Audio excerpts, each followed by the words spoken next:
Now, instead of the mean terms, consider the terms that are false only for exactly one input combination, which we call max terms. Okay, now these are different from mean terms.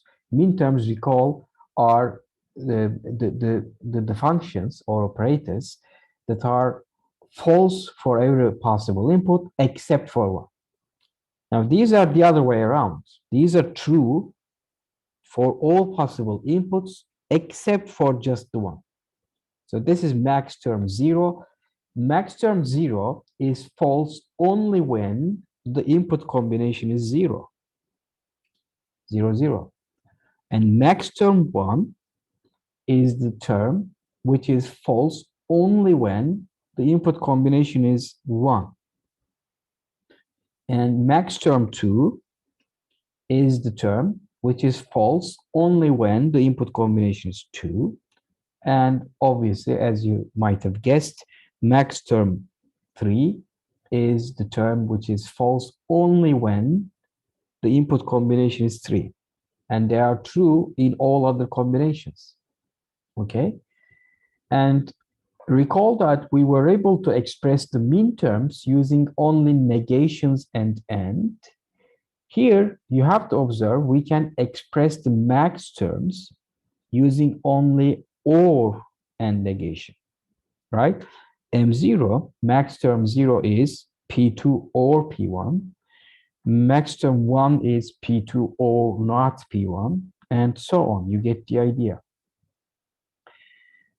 Right, so their subscripts indicate this time around the combination that makes the max term false. Recall in the mean term, the subscript indicated the input combination that makes the mean term true, right? That's the very important distinction between the two. But apart from that, the approach is the same.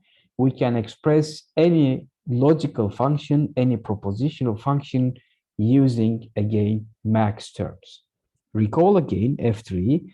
F3, what does it mean? Recall, it's the function that produces the outcomes. So for input combination 0, 1 through 2 and 3, since this is 3, my output are going to be 0, 0, 1, 1.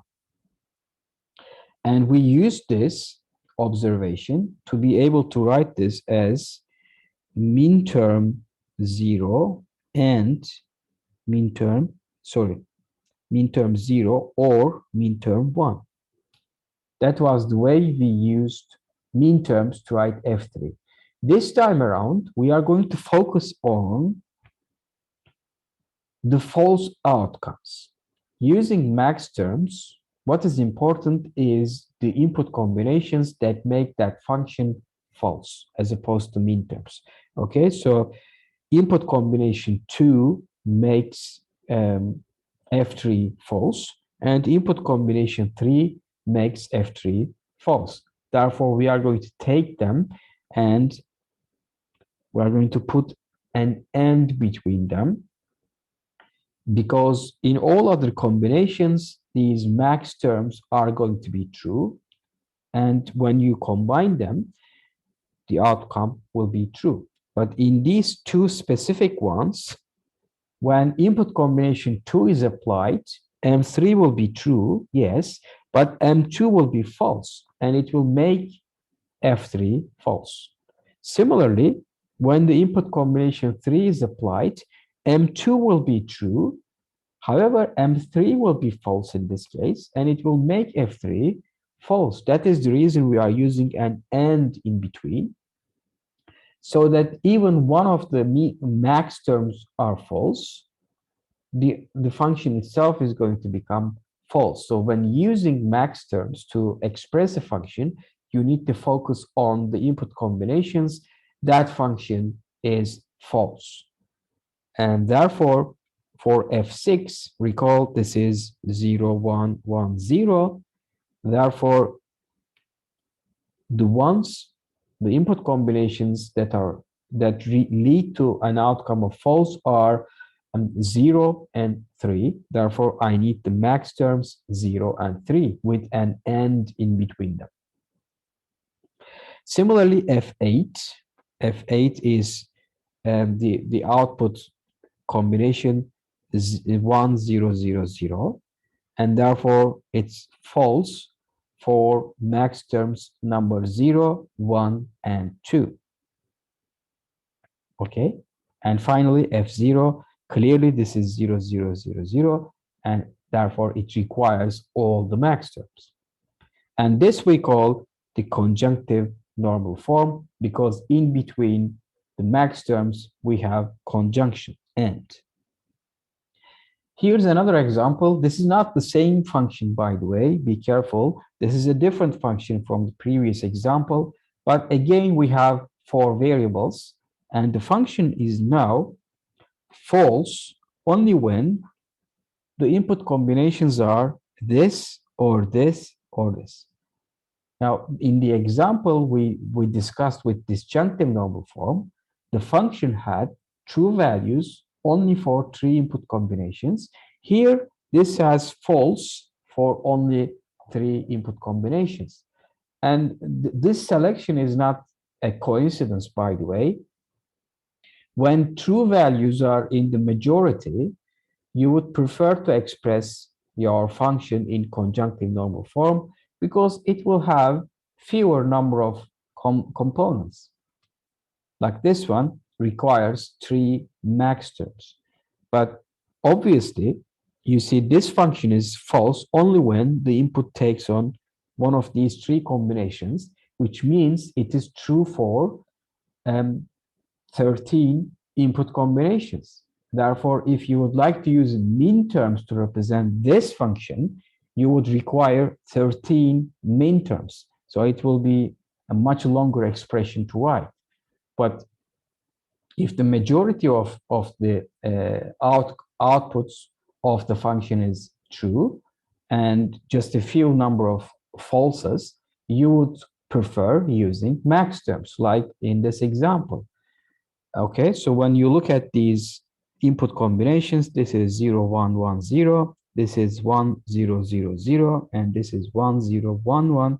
These are the subscripts of the max terms you require. So this is 6, this is 8, and this is 11.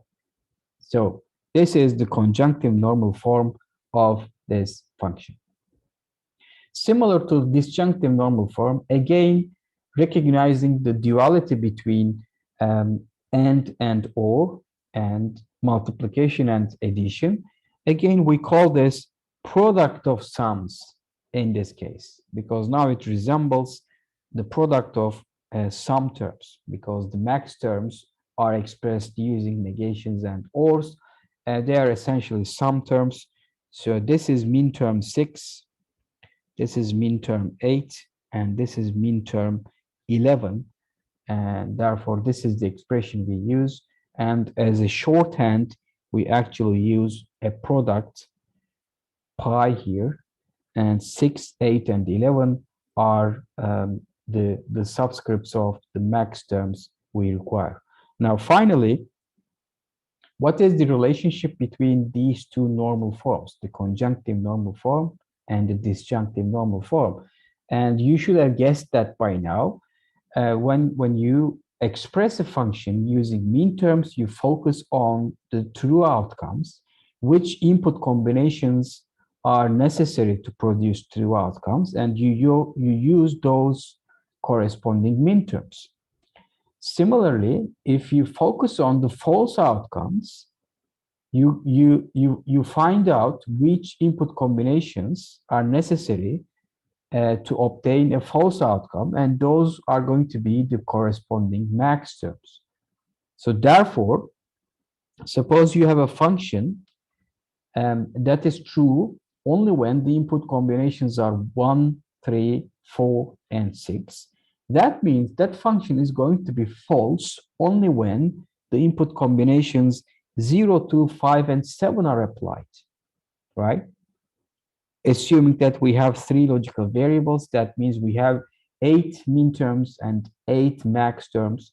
But you see, one subscript you see in one list is going to be missing from the other. So we have essentially 0 to 7 input combinations because I have 3 variables.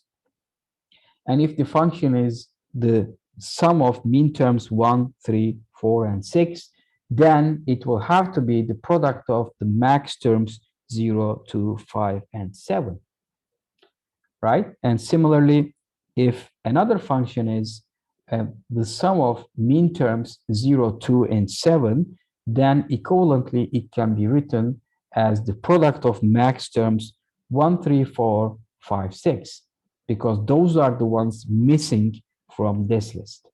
And similarly, this one.